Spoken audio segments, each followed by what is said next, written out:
ఎక్కడెక్కడైతే మనం నీళ్ళు వస్తాయనుకున్నామో నల్గొండ, మహబూబ్‌నగర్, రంగారెడ్డి సగం జిల్లా రియల్ ఎస్టేట్ కింద వెళ్ళిపోయింది. మొత్తం రాతికడీలు పాతేసింది అక్కడ. ఇప్పుడు వచ్చే నీళ్ళు ఎందుకు? ఆ ఇండ్లు కడితే ఇళ్ళకి నీళ్ళు ఇవ్వాల్సి వస్తుందేమని ఒకటి అనిపిస్తున్నది. చిన్న జిల్లాలు అయిన తర్వాత ఏ జిల్లా కేంద్రానికి ఎటు పోయినా ఓ 5, 6 కిలోమీటర్లు మళ్ళీ అక్కడ కూడా కడీలు పాతే ఉన్నాయి. ఇది నిజంగానే ఇట్లా ఏమన్నా ఇది డిలే అవుతున్న కొద్దీ వీళ్ళేమో రాళ్ళు బతుకుంటూ వెళ్ళిపోతున్నారు. ఆ నీళ్ళు ఎక్కడ తెచ్చిస్తారో? అంటే మీరు చెప్పినట్టు ఇప్పుడు మొదలు inner ring road, outer ring road, ఇప్పుడు త్రిబుల్ త్రిబుల్ ఆర్ అయ్యే వరకు తెలంగాణలో దాదాపు జనాభాలో 60% దాని కిందకే వస్తుందేమో త్రిబుల్ ఆర్ లోపల. మొత్తం తెలంగాణ మొత్తం రిమైనింగ్ తెలంగాణ దీనికి వచ్చే ఇంకేముంది ఇంకా అందులో వస్తుంది. అయినా కూడా నేను అనేది ఏంటంటే ప్రాజెక్టుల మీద ఇంత ఇన్వెస్ట్ చేసినప్పుడు దాన్ని ఒక లాజికల్ కంక్లూజన్కి తీసుకురావాలి కదా. ఎక్కడనో దగ్గర ఇప్పుడు మెయిన్ స్ట్రీమ్ అయింది అంటే మెయిన్ కెనాలు, తర్వాత టనల్స్, రిజర్వాయర్స్, తర్వాత పంపింగ్ స్టేషన్లు కంప్లీట్ చేసేసి డిస్ట్రిబ్యూషన్ నెట్వర్క్ లేదు ఈరోజు పాలమూరు రంగారెడ్డికి ఇప్పటి వరకు. డిస్ట్రిబ్యూషన్ నెట్వర్క్ కనీసం టెండర్లు కాదు కదా, అసలు సర్వేలు ఏదో పూర్తి అయినట్టున్నది అంతే తప్పించి ఎక్కడ కూడా టేకప్ చేయలేదు. మరి అటువంటప్పుడు దాన్ని టేకప్ చేసినప్పుడు కదా రైతాంగం యొక్క పొలానికి నీళ్ళు పోయేది. లేకుంటే ఇవన్నీ దేనికి మిగులుతాయి? ఇవన్నీ కూడా వచ్చేసి ఏదో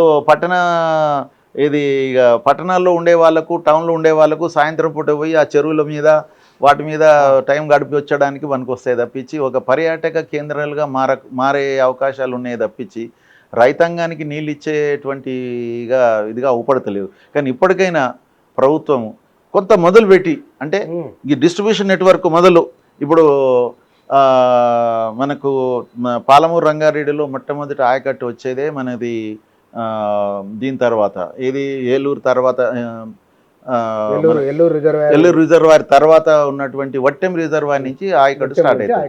ఆ వట్టెం నుంచి ఒకటి స్టార్ట్ చేయిస్తే కొంత అవుతుంది కదా. ఒట్టెం కింద అనుకుంటా 1.5-2 లక్షల ఎకరాలు ఉన్నది అసలు. మరి అటువంటిప్పుడు దాన్ని చేస్తే నీళ్ళు ఎక్కడి వరకు వస్తాయి? ఒట్టెం నుంచి తీసుకున్నట్టయితే మొత్తం ఇది మన రంగారెడ్డి జిల్లా అంటే మొదలు మహబూబ్‌నగర్ నుండి ఇప్పుడు రంగారెడ్డి జిల్లా ఉన్నటువంటి మాడుగుల మండలం దాకా వస్తాయి. మరి అది చేయొచ్చు కదా. ఒక్కటనే చేస్తలేరు అని మేము కూడా అదే విషయంలో కలిసినప్పుడల్లా చెప్తున్నాము దాన్ని చెయ్యాలని చెప్పేసి. మరి ప్రభుత్వం కూడా భూసేకరణ చేయాలి అది ఉన్నది కాబట్టి ఏదో సంథింగ్ ఏదో ఒకటి స్టార్ట్ చేస్తే అవుతుందని అనుకుందాం. అదేవిధంగా డిండిలో కూడా ఇంతవరకు ఏం లేదు. ఏ ప్రాజెక్ట్ కింద చూసినా కూడా డిస్ట్రిబ్యూషన్ నెట్వర్క్ ఇప్పుడు అంతేందుకు కాళేశ్వరంలో తీసుకుందాం, 18 లక్షల ఎకరాలకు అది సాగు కావాలి. మరి ఇంతవరకు ఎన్ని లక్షల ఎకరాలకు సాగు అయ్యేటట్టుగా డిస్ట్రిబ్యూషన్ నెట్వర్క్ అయింది? కష్టమే. ఇంతవరకు దాని మీద ముందుకు పోతలేదు ఇప్పుడు అసలు. అదేవిధంగా మన సీతారామ లిఫ్ట్ స్కీమ్లో కూడా ఇప్పుడు మొన్న పంపింగ్ స్టేషన్లు, టన్నల్లు ఇవి అవుతున్నాయి కానీ మెయిన్ కెనాల్ వరకు అవుతుంది కానీ డిస్ట్రిబ్యూషన్ నెట్వర్క్ ఇంతవరకు లేదు. మరి ఎక్కడైనా అది ప్రాబ్లం ఉన్నట్టయితే అసలు పైపు డిస్ట్రిబ్యూషన్ నెట్వర్క్ అని కొంత టేకప్ చేసినా బాగుంటుంది. ఏది మనకు ల్యాండ్ అక్విజిషన్ పైసల్లో ఇది డిస్ట్రిబ్యూషన్ నెట్వర్క్ అయిపోతుంది. పైపు డిస్ట్రిబ్యూషన్ అయితే ల్యాండ్ అక్విజిషన్ 1,00,000 ఎకరాలకు చేయాలంటే ఈరోజు ఎంత తక్కువలో తక్కువ ఎకరం ఈరోజు 10 లక్షలు గవర్నమెంట్ తరఫున 10 లక్షల కంటే తక్కువ ఎక్కడ లేదు మినిమం. కాబట్టి 1,00,000 ఎకరాలకు 5,000 ఎకరాలు మనం ల్యాండ్ ఎక్వైర్ చేయాల్సి వస్తుంది. 1,00,000 ఎకరాలు ఆయకట్టు చేయాలంటే 5,000 ఎకరాలు మనం ఈ మైనర్స్, సబ్ మైనర్స్ వీటన్నిటికీ కావాల్సి వస్తుంది. 5,000 అంటే ఎంత? 5,000 × 10 లక్షలు అంటే 500 కోట్లు అవుతుంది. 500 కోట్లు ఒక ల్యాండ్ ఎక్విజిషన్కి అవుతుంది. మళ్ళీ 500 కోట్లు దాన్ని కెనాల్ ఎగ్జిక్యూషన్కి అవుతుంది. అంటే 1000 కోట్లు పోతుంది. 1000 కోట్ల బదులు మీరు పైపు డిస్ట్రిబ్యూషన్ నెట్వర్క్ తీసుకుంటే మన లెక్క ప్రకారం 700 కోట్లలో అయిపోతుంది. చాలా తక్కువ. 700 కోట్లలో అయిపోతుంది. 300 కోట్లు మనకు సేవింగ్తో పాటుగా త్వరగా కంప్లీషన్ చేసుకోవచ్చు కదా. ఏ రైతు కూడా ఆబ్జెక్షన్ తెలపడు నువ్వు కింద నుంచి పైప్ లైన్ తీసుకుపోతారా అని. తర్వాత 5,000 ఎకరాలు అదనంగా ఆయకట్టు అవుతుంది. అది చూడండి. ఇప్పుడు 1,00,000 ఎకరాలకు 5,000 ఎకరాలు ఆయకట్టు కాకుండా చేస్తున్నాం కదా కాలువల ద్వారా. మళ్ళీ అది సేకరించడానికంటే 500 కోట్లు అవుతున్నది. ఇప్పుడు 500 కోట్లు లేదు, మీది నుంచి 5,000 ఎకరాలు ఇంకా ఆయకట్టుగా మరి మార్చగలుగుతున్నాం ఈ మనం. ప్రతిపాదన పెట్టిందా ప్రభుత్వం ముందు? ప్రభుత్వం ముందు మేము దీన్ని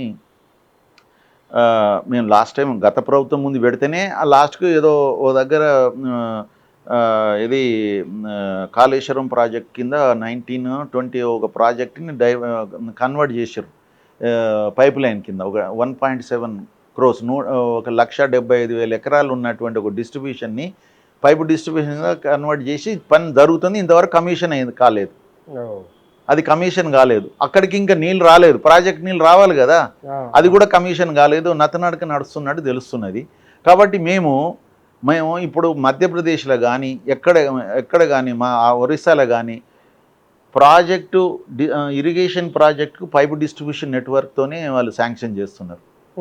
ఎస్పెషల్లీ మేము ఇటీవల మనకు మేము అంటున్నాం ఏంటంటే, ప్రభుత్వాన్ని కూడా మేము మీ ద్వారా విన్నవించేది ఏంటంటే, ఒక సక్సెస్ఫుల్ ప్రాజెక్టుకు విజిట్ చేసి చూసి అక్కడ కనుక మీరు సాటిస్ఫై అయినట్టయితే, మన దగ్గర ఇప్పుడు ఇంతవరకు డిస్ట్రిబ్యూషన్ నెట్వర్క్ టేకప్ చేయనటువంటి ప్రాజెక్టులకు అది వర్తింపజేసినట్టయితే మనం ఇక ఇది ల్యాండ్ అక్విజిషన్ ప్రాసెస్ అనేది లేకుండా రైతాంగాన్ని ఒప్పించి మొదలు కొన్ని పైలట్ ప్రాజెక్ట్ కింద కొన్ని డిస్ట్రిబ్యూటర్లు తీసుకుందాం.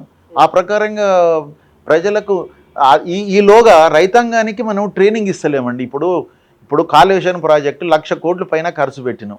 అది ఎంతండి, ఒక 1,000 రూపాయలు కూడా రైతులకు ఒక మీటింగ్ పెట్టి మనం ఖర్చు పెట్టలేదు. అసలు ఈ ప్రాజెక్ట్ యొక్క ఉద్దేశం ఏంది, దానివల్ల ఏ పంటలు పండించుకోవాలి, ఎట్లుండాలనే దాని మీద మన వాలంటీర్ లాంటి మనకు ఆర్గనైజేషన్లు ఉన్నాయి మనకు. ఆ వాలంటీర్ని వాడుకొని రైతాంగానికి మనము ప్రాజెక్టు కంటే నీళ్ళు ఇచ్చే కంటే ముందే వాళ్ళని తయారు చేయాలి కదా, మోటివేట్ చేయాలి కదా. ఆ మోటివేషన్ చేయడానికి వాలంటీర్ లాంటి సంస్థలు ఉన్నాయి కదా, అవి నిర్వీర్యంగా ఉన్నాయి. అవి రైతాంగానికి ఏం ట్రైనింగ్ ఇస్తున్నాం మనం అసలు? ఇప్పుడు వాటర్ యూజ్ ఎఫిషియన్సీ రావాలంటే పైపు డిస్ట్రిబ్యూషన్ నెట్వర్క్తో బ్రహ్మాండంగా వస్తుంది. అక్కడ పండించవలసిన పంటలు ఏంటిది మనం డిజైన్ చేసింది దేనికి? అన్ని లిఫ్ట్ స్కీములు తెలంగాణలో డిజైన్ చేసింది 6 తడి పంటలకు. కాళేశ్వరం వరికి ఎక్కడ లేదు, 1 ఎకరం లేదు లిఫ్ట్ స్కీములలో. అటువంటిప్పుడు ఈరోజు నీళ్ళు ఇవ్వగానే వాళ్ళు వేసుకునేది వరి వేస్తున్నారు. వరి వేయడం వల్ల ఏమవుతుంది, ముందున్నటువంటి వాళ్ళకి నీళ్ళు వస్తాయి, వెనుకకు మళ్ళీ టేల్ ఎండ్ ప్రాబ్లమ్స్ వస్తున్నాయి. ఆ టేల్ ఎండ్ ప్రాబ్లంకు మనం ఏం చేస్తున్నాం, మళ్ళీ లిఫ్ట్లు పెడుతున్నాం మనం. అర్థమైందా?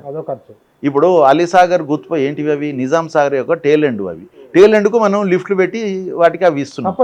అదేవిధంగా నాగార్జున సాగర్ కూడా మేము గత ప్రభుత్వం మమ్మల్ని చూడండి, వాళ్ళు చాలా ప్రాబ్లమేటిక్ ఉన్నట్టయితే మేము తిరిగి మా రిటైర్డ్ ఇంజనీర్లు మనం తిరిగేసి మేము దాదాపు 1 డజన్ లిఫ్ట్ స్కీమ్లు ప్రపోజ్ చేసినాం. అవన్నీ కూడా ఈరోజు పైప్ లైన్ అన్ని ఎగ్జిక్యూషన్లు ఉన్నాయి ఈరోజు. అంటే మనం టేల్ ఎండ్ ఇష్యూని ఎట్లా చేస్తున్నామంటే, ఇదైతే మార్చలేము, ఇక వాళ్ళకు కూడా ఒక లిఫ్ట్ వెనక నుంచి ఇచ్చేసి చేద్దామని అన్ని కడుక్కున్నాం. కాబట్టి ఇప్పుడు కొత్త ప్రాజెక్టులకు ఆ ప్రాబ్లం రాకుండా చేయాలంటే మొదలే మనం రైతాంగాన్ని మనం దాన్ని మోటివేట్ చేసేసి ఆ పైపు డిస్ట్రిబ్యూషన్ నెట్వర్క్ ప్రకారంగా మనం చూసి వచ్చేసి ఆ ప్రకారంగా మనం ఇక్కడ చేస్తే బాగుంటుంది కదా అనేసి అటు త్వరగా ఇవ్వగలుగుతాం నీళ్ళు. దాని తర్వాత మనం అనుకున్న పంటలకు ఏ విధంగా మనం అక్కడ పండించాలనుకుంటున్నామో రైతాంగం కూడా మనం తయారు చేసుకోవాలి. మనం అది ఏం తయారు చేయకుండా చేయాల్సిన పని అది బస్ తీసుకొచ్చి నీళ్ళు వదిలేస్తే మరి ఏమవుతుంది, వరే పెట్టుకుంటారు కథం. దానివల్ల టేల్ ఎండ్ ప్రాబ్లమ్స్ అన్ని ఎక్కడ చూసినా నీళ్ళు పోవు, సరిపోవు. వాస్తవానికి ఇది ప్రత్యేకంగా చర్చించాల్సిన ఇంకో ఇంటర్వ్యూలో దీనిపైన మాట్లాడదాం. కానీ ఈ కాళేశ్వరం ప్రాజెక్టు పైన ముగ్గురు, హరీష్ రావు, కేసీఆర్, ఈటెల రాజేందర్, మీరు ఆయన ఫాలో అయింటారు. ఈటెల నిన్న మాట్లాడిన విషయాలు కూడా మీరు ఫాలో అయింటారు. కొంచెం కమిషన్ ఎటువైపు, అంటే కమిషన్ చట్టపరిధిని మనం క్వశ్చన్ చేయడం కాదు, కానీ వీళ్ళ ఆన్సరు సరైందేనా, వాళ్ళు చెప్తున్న విషయాలు అంటే ఇప్పటి వరకు మనకు విన్నది ఈటెల గారు నిన్న ఇచ్చినటువంటి దాని ప్రకారంగా ఒక ఆర్థిక మంత్రి యొక్క ఎంతవరకు వారిది పార్టిసిపేషన్ ఉంటుందో అది వారు చెప్పారు. వాళ్ళ లిమిట్స్ గురించి చెప్పడం జరిగింది. తర్వాత వారు చెప్పిన దాంట్లో ఒకటి ఏంటంటే, అసలు మనము తుమ్మడిహట్టి నుంచి మేడిగడ్డకు రావడానికి ఒక క్యాబినెట్ సబ్ కమిటీ వేయడం జరిగింది. అందులో హరీష్ రావు గారి నాయకత్వంలో ఈటెల గారు, తర్వాత తుమ్మల గారిని అలా కమిటీలో ఉన్నారు. వాళ్ళు ముగ్గురు కూడా స్టడీ చేసి క్యాబినెట్కు వీళ్ళు ఇచ్చినటువంటి రిపోర్ట్ ప్రకారంగానే అది ఇక్కడికి మార్చబడ్డది అని చెప్పేసి వారు చెప్పడం జరిగింది. అది కూడా వాస్తవం, అది వాస్తవమే ఉంటుంది అది. ఎందుకంటే సబ్ కమిటీ ఇచ్చిన రిపోర్ట్ ప్రకారమే క్యాబినెట్ నిర్ణయం తీసుకుంది. క్యాబినెట్ నిర్ణయం తీసుకుంది కాబట్టి ఆ ప్రకారమే క్యాబినెట్ కూడా ఆ ప్రపోజల్స్ ఏవైతే వచ్చినాయో, ఇంజనీర్ల నుంచి వచ్చిన ప్రపోజల్సే కదా వాళ్ళు నిర్ణయం తీసుకున్నది. వీళ్ళు ఏదో నిర్ణయం తీసుకొని ఇంజనీర్ల మీద వేయడానికి లేదు. ఇంజనీర్లు ఇచ్చిన ప్రపోజల్స్ని వీళ్ళు డిస్కస్ చేసి ఆ ప్రకారంగా నిర్ణయం తీసుకున్నారు. కాబట్టి వారు చెప్పిన దాంట్లో తప్పేం లేదని నేను భావిస్తాను. కానీ ఎందుకు అందరూ ఆయన చెప్పినట్లే మేము చేసినాం, కేసీఆర్ చెప్పి, అంటే కేసీఆర్ అయినా ఇంజనీర్ కాదు, మరి ఇంజనీర్లు మరి వీళ్ళు ఆయన పేరు చెప్పడం ఏమిటి? ఇవాళ చెప్పారు నిన్న అన్నమాట. కేబినెట్ సబ్ కమిటీ ఉన్నది, రిపోర్టు, మంత్రిమండలి నిర్ణయం ఉన్నది, ఆ తర్వాత కేసీఆర్ కదా. కేసీఆర్ ఒక్కడు కాదు కదా, ఇది క్యాబినెట్ అన్నప్పుడు అందరిది వస్తుంది కదా, ఉమ్మడి నిర్ణయం. కానీ అందులో ప్రపోజల్ ఎవరైనా చేయొచ్చు, కానీ క్యాబినెట్ ఎప్పుడైతే అప్రూవ్ చేసిందో అది అందరి నిర్ణయం అవుతుంది. అది అంతే కదా, అందరి నిర్ణయం అవుతుంది. ఇప్పుడు ఈ ముగ్గురు తీసుకున్న నిర్ణయాన్ని క్యాబినెట్కి సబ్మిట్ చేశారు. ఇప్పుడు అందరి నిర్ణయం అయింది కదా. అది ఒక ఈటెల నిర్ణయం కాదు, లేకుంటే ఒక తుమ్మల గారి నిర్ణయం కాదు, ఒక హరీష్ గారి నిర్ణయం కాదు. టోటల్ తెలంగాణ క్యాబినెట్ యొక్క నిర్ణయం అది. కాబట్టి దానికి ఏదన్నా మంచైనా చెడ్డైనా క్యాబినెట్ దానికి బాధ్యత వహించాలి. అంటే ఇప్పుడు ముగ్గురు 3 పార్టీలో ఉన్నారు. ఈటెల బీజేపీలో ఉన్నారు, తుమ్మర కాంగ్రెస్లో ఉన్నారు, కేసీఆర్ బీఆర్ఎస్. అంటే ఎవరెండ్లు ఉన్న నిజం అయితే ఒకటే ఉంటుంది కదా. నిజం ఒకటే ఉంటుంది కదా. ఆయన చెప్పింది నిజం చెప్పిండ్రు కదా, వారు ఏం చెప్పలేదు కదా. ఓ సబ్ కమిటీ ఉన్నది, వేశారు. ఆ సబ్ కమిటీ ఇచ్చిన రిపోర్ట్ ప్రకారం క్యాబినెట్ నిర్ణయం తీసుకుంది అని చెప్పడం జరిగింది. ఆ నిర్ణయం అంతా తెలంగాణ క్యాబినెట్ది. అది ఒక సొంత నిర్ణయం కాదని నేను భావిస్తున్నాను. వారు చెప్పిన దాంట్లో వారు చెప్పింది సజావ్ అని నేను భావిస్తున్నాను.